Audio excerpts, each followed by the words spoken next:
नमस्कार दोस्तों, मैं विजय प्रकाश यादव विज्ञान पाठशाला में आपका स्वागत करता हूं। जैसा कि आप लोगों को पता है, हम लोग फ्रांस की क्रांति के विषय में पढ़ रहे थे। कल की क्लास में हम लोगों ने ये देखा था कि फ्रांस की क्रांति किस तरीके से शुरुआत होती है और किस तरीके से इस फ्रांस की क्रांति के परिणाम के रूप में ये जो फ्रांस है एक निरंकुश राजतंत्र से एक संवैधानिक राजतंत्र की ओर बढ़ चला था।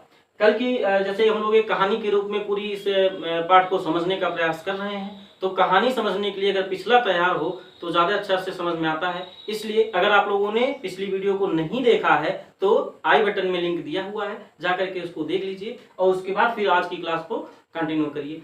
आज की क्लास को शुरू करने से पहले हम लोग कल की क्लास में जो पढ़े थे उसको थोड़ा सा रिवाइज करने की कोशिश करेंगे। जैसे कि हमने देखा था कि किस तरीके से दुकान पर महिलाओं की भीड़ लगी थी और महिलाओं के उस दुकान पर मतलब धावा बोल देने से क्रांति की शुरुआत होती है। उसके बाद बास्तील के दुर्ग का पतन होता है और उसके बाद किस तरीके से ये क्रांति जो है गांव-गांव में फैल जाती है और राजा को इस नेशनल असेंबली को संवैधानिक मान्यता देने के लिए बाध्य होना पड़ता है। ठीक, अब हम लोग देखेंगे कि ये जो नेशनल असेंबली है इसने 1791 में जो अपने संविधान का प्रारूप बना करके तैयार किया उसको जो है पुरुष एवं नागरिक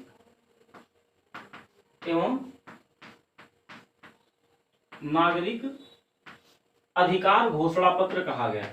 क्या कहा गया? नागरिक अधिकार घोषणा पत्र कहा गया। घोषणा पत्र कहा गया। जो ये मतलब प्रारूप जो है लागू किया गया 1791 में नेशनल असेंबली ने जो संविधान का प्रारूप बनाया था उसकी जो शुरुआत हुई वो पुरुष एवं नागरिक अधिकार घोषणा पत्र के नाम से हुई। इसकी मूलभूत बातें क्या थी? इसमें जो है हर व्यक्ति को जीवन का अधिकार दिया गया, जीवन, स्वतंत्रता एवं समता का अधिकार दिया गया। ठीक है, इस जो मतलब नेशनल असेंबली द्वारा बनाया गया संविधान है जिसको हम पुरुष एवं नागरिक अधिकार घोषणा पत्र के नाम से जान रहे हैं, उसमें हर व्यक्ति को जीवन का अधिकार था, हर व्यक्ति को स्वतंत्रता का अधिकार था और कानून की नजर में हर एक व्यक्ति को समानता का दर्जा दे दिया गया था। और राज्य के लिए ये जो है अनिवार्य कर दिया गया था कि राज्य जो है नागरिकों के इन अधिकारों की रक्षा करेगा और ये अधिकार हर एक व्यक्ति के लिए जन्मना प्राप्त थे और इनको किसी भी हालत में स्थगित नहीं किया जा सकता था। राज्य को हर हाल में नागरिकों के इन अधिकारों की रक्षा करना ही था। ठीक, अब हम लोग आगे आज देखने का प्रयास करेंगे कि इसके आगे क्या हुआ जब फ्रांस एक संवैधानिक राजतंत्र बन गया, उसके बाद की कहानी क्या क्या हुई आज हम लोग देखेंगे। ठीक है ना। देखिए, आज हम लोग आज की राजनीतिक स्थिति के बारे में अगर हम लोग विश्लेषण करें तो जो सत्ता है ना, सत्ता का एक नशा होता है और सत्ता के छीन जाने का जो सदमा होता है वो सब कोई बर्दाश्त नहीं कर पाता है। आप सोचिए कि आज के दौर में अगर एक व्यक्ति कुछ दिन एमपी रह लेता है या कुछ दिन एमएलए रह लेता है, उसके बाद अगर वो चुनाव हारता है तो उसके बाद कौन कौन सी जो है गणित लगाता है कि हम फिर से पद में आ पाए, जबकि उसकी स्वतंत्रता सीमित है। आप कल्पना कीजिए कि जिस दौर में फ्रांस के राजा को असीमित शक्तियां प्राप्त हैं और अचानक से उसके ऊपर अंकुश लगाने वाला कोई आ जाता है तो क्या उसके लिए स्थितियां आसान रही होंगी? बिल्कुल नहीं थी दोस्तों। उसने जो है जो फ्रांस के राजा लुई 16वां थे, इन्होंने मजबूर होकर के अपने ऊपर नेशनल असेंबली के जो नियंत्रण था उसको स्वीकार तो कर लिया था, लेकिन वो उससे खुश कदापि नहीं थे। ठीक है, वो जो है प्रसा एवं ऑस्ट्रिया के साथ गुप्त रूप से मीटिंग कर रहे थे और ये प्लान बना रहे थे कि एक दिन हम जो है फिर से जो है सेना लेकर के फ्रांस पर आक्रमण करेंगे और फिर से अपनी जो है राज सत्ता को स्थापित कर लेंगे। अच्छा, ऑस्ट्रिया और प्रसा भी इस बात से सशंकित थे कि जब हमारे बगल के राज्य में जनता ने विद्रोह कर दिया और राजा के ऊपर नियंत्रण रखने लग गई है तो कल नहीं तो परसों हमारे साथ भी ये घटना घट सकती है। इसलिए आज के डेट में फ्रांस का साथ देना जरूरी है। इस तरीके से राजा जो है गुप्त रूप से किन देशों के साथ? प्रसा के साथ। प्रसा नामक एक देश था जो कि इनकी ससुराल भी थी। लुई 16वां की जो शादी हुई थी वो प्रसा की राजकुमारी से हुई थी, इसलिए जो लुई 16वां थे वो प्रसा एवं ऑस्ट्रिया के साथ गुप्त रूप से मीटिंग कर रहे थे। ऑस्ट्रिया के साथ गुप्त रूप से मीटिंग कर रहे थे और मीटिंग में क्या बातें चल रही थी? मीटिंग में ये डिसाइड किया गया था कि जो 1792 की गर्मियां हैं इसी गर्मी में हम जो है फ्रांस में अपनी सेनाओं को भेज देंगे। लेकिन जो फ्रांस की नेशनल असेंबली काम कर रही थी उसको कहीं से इनके जो है प्लान है इसके बारे में भनक लग गई, और इससे पहले कि ये लोग फ्रांस में सेना भेजते, नेशनल असेंबली ने अप्रैल के माह में, देख रहे हैं आप गर्मियों की शुरुआत हो रही है, गर्मी आती उसके पहले ही अप्रैल 1792 में नेशनल असेंबली ने ही इन दोनों देशों के खिलाफ युद्ध की घोषणा कर दी। आप देख पा रहे हैं प्लान ये लोग बना रहे थे कि गर्मी में हम लोग अटैक करेंगे, और गर्मी के शुरुआत होते ही नेशनल असेंबली ने ही इन देशों के ऊपर अटैक करने का प्रस्ताव जो है पारित कर दिया। ठीक, अब आप हम लोग थोड़ा समझने का प्रयास करेंगे विद्रोह क्यों हुआ था, क्रांति क्यों की शुरुआत क्यों हुई। क्योंकि जनता जो है भूखमरी से परेशान थी, कीमतें बढ़ी हुई थी, ठीक है, राजकोष खाली पड़ा हुआ था। तो राजा की निरंकुशता समाप्त होने के बाद क्या हुआ, जब कुलीनों की भी जो विशेषाधिकार थे उसको भी समाप्त कर दिया गया, पादरियों के भी विशेषाधिकारों को समाप्त कर दिया गया, उनकी संपत्तियों को जब्त कर लिया गया, उससे जो है लगभग 20 अरब लिब्रे की संपत्ति प्राप्त हुई, जो कि फ्रांस के राजकोष को भरने के लिए और उनके कर्जे को चुकाने के लिए भी पर्याप्त थी। आर्थिक स्थिति तो इनकी सुधरी, इनको चाहिए था कि वे जनता की स्थिति को सुधारते, लेकिन कल की क्लास में हम लोगों ने देखा था कि राजनीतिक अधिकार जो थे वो केवल जो है संपन्न वर्ग को ही प्राप्त हो पाए थे, जो जनता का निम्न वर्ग था उसकी स्थिति में भी कोई खास परिवर्तन नहीं देखने को मिला था। तो आज भी स्थितियां वैसी ही थी। अभी जो क्रांति के बाद नई नेशनल असेंबली बनी उसका काम पहले ये था कि वो जनता की स्थिति को सुधारती, लेकिन तब तक ये ऑस्ट्रिया और प्रसा के साथ युद्ध में उलझ गए। अभी ये क्या हुए कि ऑस्ट्रिया और प्रसा के साथ युद्ध में उलझ गए, और इस युद्ध में भी जनता ने इनका भरपूर समर्थन दिया।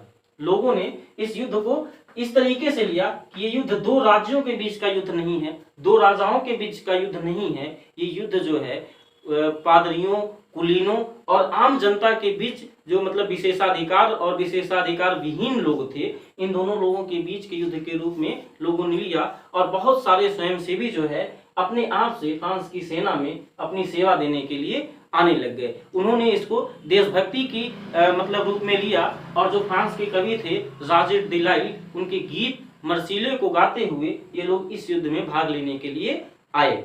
ठीक है, मर्सिले वहां का जो मतलब फ्रांस आगे चल करके फ्रांस का राष्ट्रगान बनता है, वो उस समय क्रांति का गीत बन गया था। ठीक है ना। आगे अब हम लोग देखेंगे कि ये लोग सेना में भर्ती हो रहे हैं, जनता की स्थिति अभी बहुत ज्यादा बदली नहीं है। अब देखिए, चूंकि जनता जागरूक हो चुकी है, एक बार क्रांति का स्वाद चख चुकी है, अभी क्या कर रही थी, इधर युद्ध चल रहा है और इधर जो आम लोग थे वो क्लबों में इकट्ठा होकर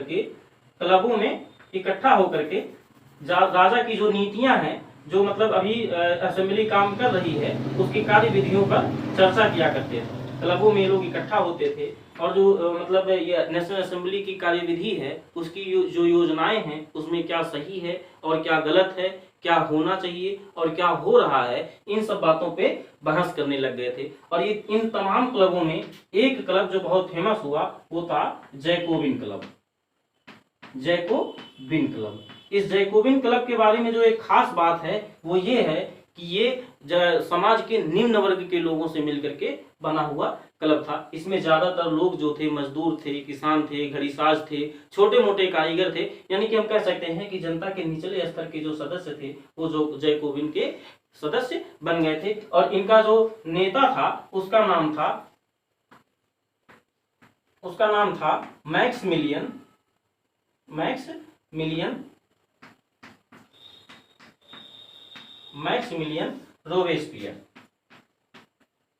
रोबेस्पियर।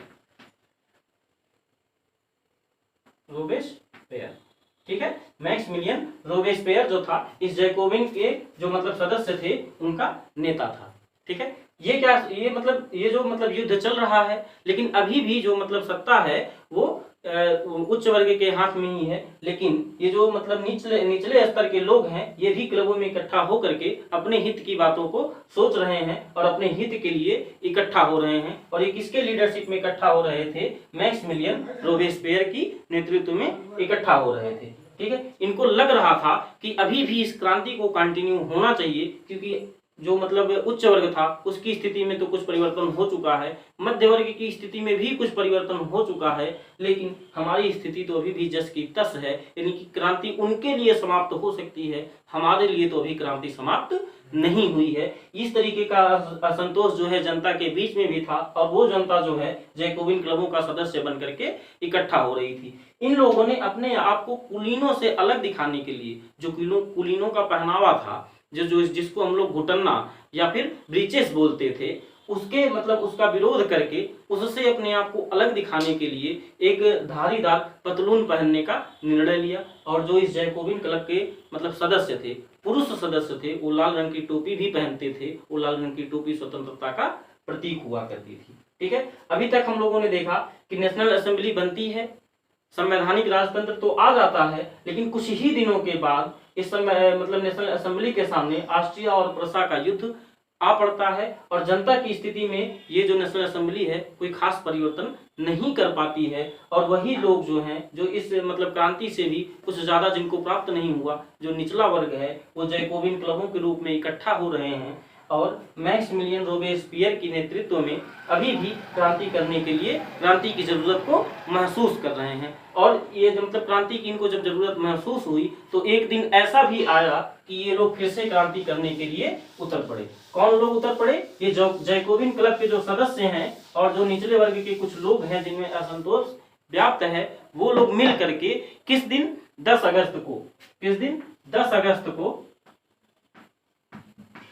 10 अगस्त 1792 को 10 अगस्त 1792 को पेरिस के कुछ निवासी, ठीक है, जिनमें भी ये असंतोष था कि क्रांति तो हुई, क्रांति के बाद जो मतलब राज्य की स्थिति है उसकी स्थिति तो बदली, लेकिन जो जनता की, जो निचले स्तर की जनता है, उनकी स्थिति में कोई परिवर्तन नहीं हुआ। जो क्रांति की स्थिति को महसूस करने वाले लोग थे, पेरिस के जो लोग थे, वो लोग और जैकोबिन क्लब के सदस्य लोग मिल करके 17 अगस्त 1992 को राजा का जो ट्यूलेरिये का महल था, ट्यूलेरिये का महल था, इस महल पर धावा बोल दिया, महल पर धावा बोल दिया। जो राजा के अंगरक्षक थे उनको मार डाला गया।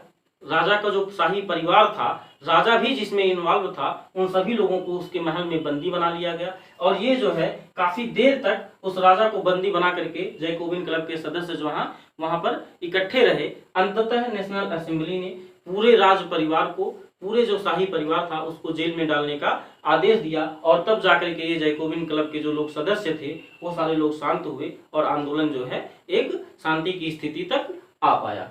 ठीक है, 10 अगस्त 1792 की घटना है। ट्यूलेरिये के राजा का जो महल था उस पर जो है जैकोबिन क्लब के सदस्य और जो आम जनता थी उसने मिल करके धावा बोल दिया, अंगरक्षकों को मार डाला, राजा परिवार को बंदी बना लिया। नेशनल असेंबली ने राज परिवार को बचाने के लिए ऐसा आदेश दिया, मतलब ऐसा प्रस्ताव पारित कर दिया कि राजा जो है इसके पूरे परिवार को जेल में डाल दिया जाए, तब जाकर के कहीं जनता शांत होती है। ठीक है, अच्छा अब देखिए, राजा जो है जेल में डाल दिया गया।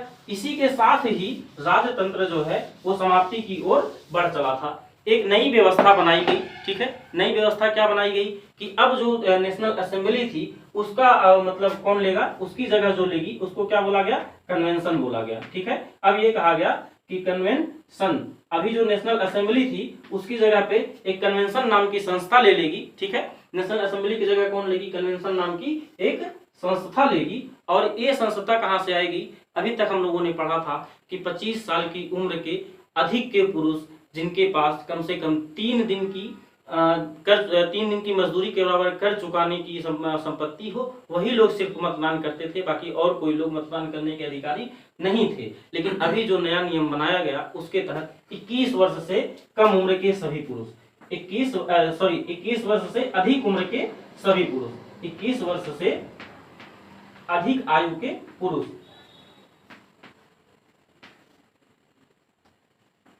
अधिक आयु के पुरुष, ठीक है ना, 21 वर्ष से अधिक आयु के जो भी पुरुष थे, चाहे उनके पास संपत्ति थी या संपत्ति नहीं थी, उन सभी को मतदान का अधिकार दिया गया। और ये कहा गया कि अब जो हमारी ये कन्वेंशन बनेगी, ये 21 वर्ष से अधिक के जो भी हमारे पुरुष हैं वो वोट दे करके इस कन्वेंशन का चयन करेंगे और अब से प्रशासन व्यवस्था जो है वो ये कन्वेंशन ही देखेगी। अभी तक हम लोग देख रहे हैं कि जो मतलब पिछली नेशनल असेंबली चुनी जाती थी उसने भी महिलाओं को अधिकार नहीं दिया। ये जो है कन्वेंशन चुनी जा रही है ये भी महिलाओं को अधिकार नहीं दे रही है। अभी तो लड़ाई सिर्फ अमीरों और गरीबों के बीच में चल रही है और वो भी सिर्फ पुरुषों के बीच में चल रही है। ठीक है, महिलाओं की स्थिति के बारे में हम लोग आगे जो है स्पेशल एक क्लास लेकर के आएंगे, उसमें पढ़ेंगे। ठीक है ना। तो अभी हम लोगों ने क्या पढ़ा कि 10 अगस्त 1792 को राजा को जेल में डाल दिया गया और 21 वर्ष के से अधिक उम्र की आयु के पुरुषों के द्वारा चुन करके एक जो मतलब सभा बनाई गई जो संविधान बनाने का कार्य करेगी उसको कन्वेंशन कहा गया। ठीक है ना। अच्छा, अब राजा कौन बनेगा, मतलब कार्यकारी का जो मतलब अभी राजा को तो हटा दिया गया लेकिन कार्यकारी का कोई प्रमुख तो होगा। वो प्रमुख बना कौन, वो वही जो जैकोबिन क्लब का नेता था जिसको हम लोग मैक्समिलियन रोबेस्पियर कहते थे। अब क्या होता है कि रोबेस्पियर जो है वो मतलब राजा की भूमिका में आ जाता है, यानी कि राज्य के प्रमुख की भूमिका में आ जाता है। ठीक है, अब हम लोग इसके बारे में पढ़ेंगे। ठीक, अभी हम लोगों ने देखा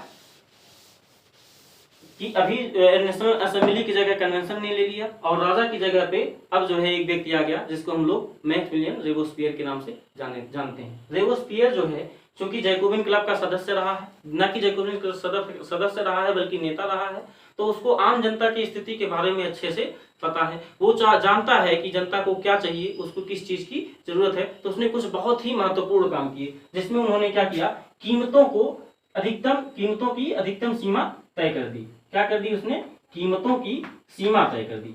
ठीक है, कीमतों की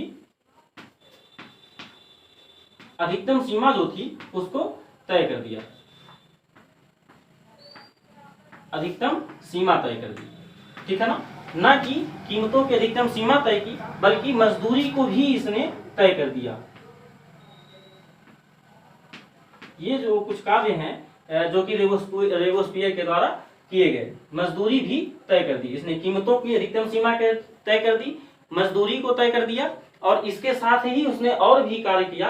वो क्या किया कि इसने जो है किसानों को इसी तय कीमत पर अपना अनाज शहरों में ले जाकर के बेचने के लिए बाध्य किया। और क्या किया इसने, जो पावरोटी थी, जो मांस था, उसको भी इसी मतलब तय कीमत पर बेचने के लिए अनिवार्य कर दिया। और क्या किया इसने जो है समता लाने की समाज में एक तरीके से कोशिश की। उसने कहा कि जो मतलब महंगा आटा है, ठीक है, उसको कोई नहीं खाएगा, जो साबुत गेहूं की बनी हुई जो मतलब समता रोटी है उसको ही समाज के सभी लोग खाएंगे। और इसने क्या किया, इसने जो है जो मतलब उस फ्रांस के समाज में बड़े लोगों को, कुलीनों को महोदय महोदया कहने की जो प्रथा थी उसको खत्म किया और सभी लोगों के लिए नागरिक या नागरिका कहना अनिवार्य कर दिया। ठीक है, आप लोग देख पा रहे हैं कि किस तरीके से ये रोबेस्पियर काम कर रहा है। कीमतों को जो है ये अधिकतम सीमा तय कर रहा है, यानी कि महंगाई को कंट्रोल में लाने की कोशिश कर रहा है। दूसरा क्या कर रहा है कि मजदूरी तय कर दे रहा है, यानी कि जो मतलब कारखानों में मजदूरों को उचित मजदूरी नहीं मिल पा रही थी उसके लिए भी कार्य कर रहा है, ये भी अच्छी बात है। पावरोटी और मांस की जो मतलब कीमतें हैं उसको भी ये कंट्रोल में लाने की कोशिश कर रहा है, वो भी अच्छा काम कर रहा है। समाज में समता लाने की कोशिश कर रहा है, वो भी अच्छा कार्य कर रहा है। लेकिन अब हम लोग देखेंगे कि इसके बावजूद भी ये जो जैकोबिन क्लब की सरकार रही, जो रोबेस्पियर की सरकार रही, वो भी कहाँ फेल कर गई। ठीक है, अब हम लोग देखेंगे कि वो कहाँ फेल हुआ। वो फेल यहाँ पर हुआ कि वो जो इन नियमों को लागू कर रहा था वो बहुत ही सख्ती के साथ लागू कर रहा था। ठीक है, जिसके तहत क्या हुआ कि मतलब इसके जो समर्थक थे वही इसके खिलाफ होना धीरे धीरे शुरू हो गए। ये क्या करता था, जो भी इसकी इस क्रियाविधि के खिलाफ जो है आवाज उठाने की कोशिश करता था, जो भी इसके मतलब विचारों से असंतुष्ट होने का दावा करता था, उसके ऊपर ये जो है मुकदमा चलाता था और दोषी पाए जाने पर गिलोटिन नामक मशीन में डाल करके उसकी हत्या करवाता था। ठीक है ना, गिलोटिन क्या थी, गिलोटिन एक मशीन थी जिसका नाम उसके ही आविष्कारक डॉक्टर गिलोटिन के नाम पर रखा गया था। गिलोटिन एक इस टाइप की मशीन थी जहां पर इस टाइप की कुछ संरचना बनी हुई थी, जो 2 पिलर थे, नीचे इस तरीके का लकड़ी का एक संरचना बनी हुई थी, ऊपर इसमें लोहे का धारदार हथियार लगा होता था। ठीक है, जिसकी हत्या करनी होती थी उसको यहाँ पर नीचे ला करके लिटाया जाता था और इसको ऊपर से गिरा करके उसका सर जो है धड़ से अलग कर दिया जाता था। ठीक है, आप लोग देख पा रहे हैं कि एक तरफ तो जो ये रोबेस्पियर है वो अच्छे कार्य कर रहा है, लेकिन दूसरी तरफ जो है ये दमन की बहुत तेज नीतियां चलाता है, अपने खिलाफ आवाज उठाने वालों को ये जो है मशीन में डाल करके उनकी हत्या करवा दे रहा है। ठीक, इसी के कारण जो है धीरे धीरे जो माहौल बदला और इसके जो समर्थक थे वो ही इसके खिलाफ हो गए, और समर्थक जब इसके खिलाफ हो गए तो मतलब इसी को जो है एक दिन ऐसा आया कि जिस मशीन में ये लोगों को चढ़ा करके मारता रहा है उसी मशीन में डाल करके इसको जो है जुलाई 1794 में इस रोबेस्पियर को भी इसी गिलोटिन मशीन में डाल करके मार दिया जाता है। जिस तरीके से ये लोगों के ऊपर मुकदमा चलाता था इसके ऊपर भी मुकदमा चलाया गया, और इसको दोषी पाने पर जिस मशीन में ये लोगों को डाल करके मारता था उसी मशीन में डाल करके इसको खुद भी मार दिया गया। ठीक, अच्छा अब मार दिया गया, इसके मरने के साथ ही जो व्यवस्था इसने बनवाई थी कन्वेंशन थी, ठीक है, और ये जो मतलब एक व्यक्ति वाली जो कार्यपालिका थी उसका भी अंत हो गया, और उसके साथ ही एक नई व्यवस्था अस्तित्व में आती है। वो कौन सी व्यवस्था थी उसको देखने का हम लोग प्रयास करेंगे। ठीक है, आप लोग देख रहे हैं किस तरीके से क्रांति हो रही है। क्रांति के बाद एक व्यवस्था जिसमें खामियां हैं वो व्यवस्था समाप्त हो जा रही है और उसके स्थान पर एक नई व्यवस्था आकर के उसका स्थान ले रही है। लेकिन कुछ समय के बाद जो है उस व्यवस्था में भी कुछ खामियां हो जा रही हैं और फिर उस एक और क्रांति हो रही है, और उस जो मतलब नई व्यवस्था थी उसकी स्थान पर एक तीसरी व्यवस्था आकर के उसका स्थान ले रही है। तो हम लोग देखेंगे कि जो कन्वेंशन थी जिसने 21 साल के अधिक उम्र के सभी पुरुषों को मतदान का अधिकार दिया हुआ है, उसका भी अस्तित्व जो है ये रोबेस्पियर के साथ ही समाप्त हो गया। अब एक नई व्यवस्था बन करके आती है, ठीक है ना, जिसे हम लोग डायरेक्टरी व्यवस्था के नाम से जानते हैं। कौन सी व्यवस्था के नाम से जानते हैं? डायरेक्टरी व्यवस्था के नाम से जानते हैं, डायरेक्टरी व्यवस्था के नाम से जानते हैं।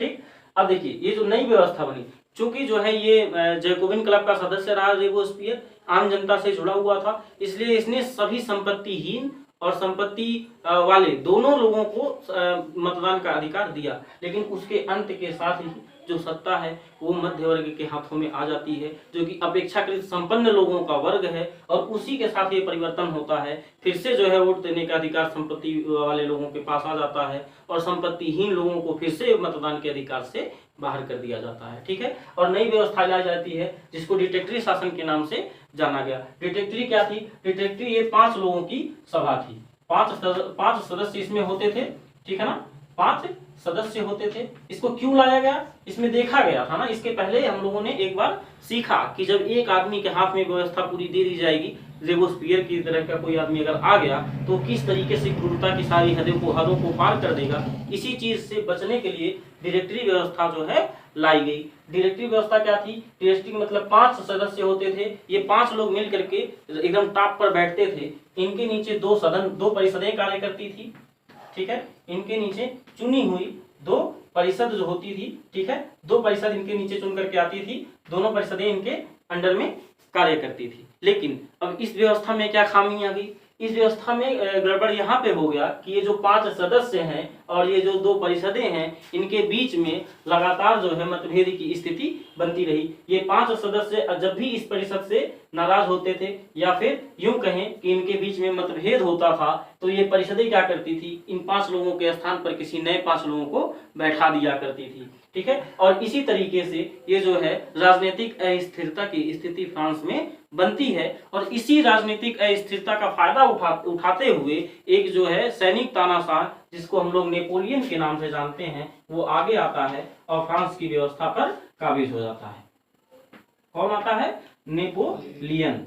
ठीक है, नेपोलियन बोनापार्ट के नाम से जिसको हम लोग जानते हैं, वो इसी राजनीतिक अस्थिरता, कौन सी राजनीतिक अस्थिरता? जो डायरेक्टरी के जो सदस्य हुआ करते थे और परिषद हुआ करती थी, इनके बीच में मतभेद होता था। फिर ये जो 5 लोग शासन के मुखिया बने हुए हैं, इन 5 लोगों के स्थान पर किसी और को बैठा दिया गया, परसों किसी और को बैठा दिया गया, 4 दिन बाद किसी और को बैठा दिया गया। यानी कि कोई एक व्यक्ति जो है वो शासन पर काबिज हो ही नहीं पा रहा है, वो समाज को समझ ही नहीं पा रहा है, एक व्यवस्था का निर्माण कर ही नहीं पा रहा है, तब तक उसकी जगह पर कोई दूसरा व्यक्ति आ जा रहा है। और उसके साथ भी यही हो रहा है कि जब तक वो पुलिस प्रशासन को समझ पाते, जब तक कोई एक ठोस कानून बना पाते तब तक कोई दूसरा व्यक्ति आकर के बैठ जा रहा है। इस तरीके की स्थिरता समाज मतलब प्रशासन में बनी हुई थी और इसी का फायदा उठाते हुए एक सैनिक तानाशाह के रूप में नेपोलियन बोनापार्ट का उदय होता है। ठीक है, इसके आगे की कहानी जो है हम लोग कल के क्लास में पढ़ेंगे। कल की क्लास में हम लोग मुख्य रूप से देखने का प्रयास करेंगे कि महिलाओं की स्थिति जो है वो पूरी तरीके से फ्रांस में किस तरीके से रही। अभी तक हम लोगों ने देखा कि जो भी क्रांति हो रही है, क्रांति के बाद जो व्यवस्था बन रही है, उसमें सिर्फ हम लोगों ने पुरुषों के नजरिए को समझने का प्रयास किया है कि किस तरीके से पुरुषों को अधिकार मिल रहे हैं, फिर किस तरीके से संपत्ति हीन जो पुरुष हैं उनको भी अधिकार मिल जा रहे हैं, किस तरीके से फिर जो है संपत्ति वाले पुरुषों के हाथ में अधिकार चले आ रहे हैं। इस बीच में महिलाएं कहाँ थी, उनकी क्या स्थिति थी और क्रांति में महिलाओं की भूमिका क्या रही थी, इन सारी चीजों को जानने का प्रयास हम लोग कल की क्लास में पढ़ेंगे। और ये भी पढ़ेंगे कि इस क्रांति के महिलाओं के मतलब इतर और कौन कौन से प्रभाव हुए, दैनिक जीवन में इस क्रांति से क्या क्या बदलाव हुए, इन सारी चीजों को हम लोग कल की क्लास में जानने का प्रयास करेंगे। अगर आपको आज की वीडियो अच्छी लगी हो तो इसको लाइक करिए और अगर आप लोग कल की वीडियो का भी नोटिफिकेशन पाना चाहते हैं तो चैनल को सब्सक्राइब कर लीजिए और बेल आइकन को दबा दीजिए। तब तक के लिए नमस्कार, जय हिंद।